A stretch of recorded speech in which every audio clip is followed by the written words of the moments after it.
Kayo po ba mga bossing ko, isa sa mga mahilig rumakit at parang ang dami-dami nyo ng mga nirakit pero parang sa walat-wala ang inyong nirarakit mga bossing. Parang minsan nagtatanong kayo, ba't ganun? Parang napapagod na ako pero parang sa walat-wala, hindi pa rin ako makabayad sa aking mga pagkakautang. At konting kembot lang may ubus agad ang aking kaperahan. Yung mga ganun mga bossing nakatanungan sa sarili. Bagamat alam mo na ikaw ay masipag pero laging wala pong pera.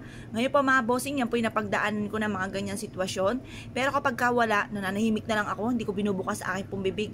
At nasa isipan ko, nararamdaman ko may darating na swerte. Ganun pa mga bossing, nilalaksan ko ang aking fighting spirit. At yan po ang kagandahan mga bossing ko ng mahilig sa mga pampaswerte.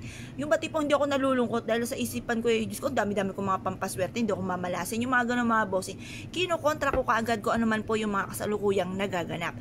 At yun nga po, nagkakatotoo naman po mga bossing ko yung aking lakas ng fighting spirit, may mga dumarating na swerte. Ngayon pa mga bossing, meron ako ituturo po sa inyo, may inam na subukan nyo po ito, proven po ito na maswerte. Basta masabi ko lang po sa inyo po, laksan nyo po inyo pong fighting spirit.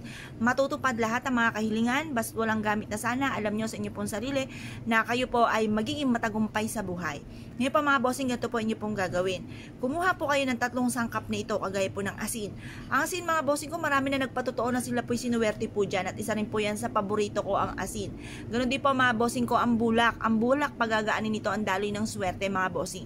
At ang barya naman po mga bossing ko ay para mabilis gumulong ang magandang kapalaran.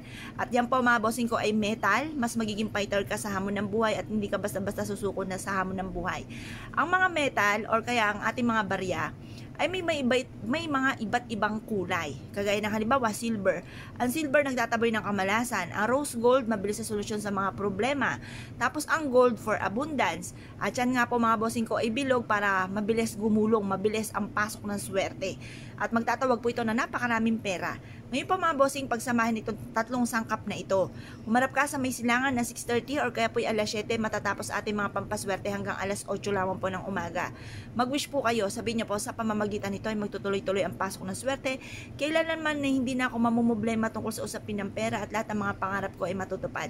Ganun po mga pag-wish, walang gamit na sana, direct to the point mga bossing. At pagkatapos po niyan mga bossing ko, ang gagawin niyo lamang, tapos ang alas 8 ng umaga, ilagay ito sa isang pouch or kaya po ilagay sa isang ziplock, bitbitin kahit saan kayo magtungo, ilagay din sa ilalim ng inyo pong unan, pwede rin po ito, or ilagay sa isang pouch tapos isabit nyo po sa inyo pong pintuan ng inyo pong main door para magtuloy-tuloy ang pasok ng swerte, or ilagay nyo po ito sa isang platito at ilagay sa ilalim ng inyo pong higaan. Ang dulot po nito ay swerte. Or kaya po mga bossing, maglagay kayo sa isang baso na maliit na nakalagay po ito at pagkatapos ilagay nyo sa malapit sa inyo pong kaha para magkaroon kayo lagi ng malaking benta. Kung kayo po naniniwala at nais po itong gawin mga bossing, marami po tayong pwedeng gawin na pwedeng pampalakas ng ating fighting spirit para tayo po ay hindi wala sa isipan natin na tayo mamalasin at puro swerte ang darating po sa atin. Subukan nyo po ito. Kung kayo po naniniwala at nais po itong gawin mga bossing, mga bossing, good luck po sa inyo po lahat.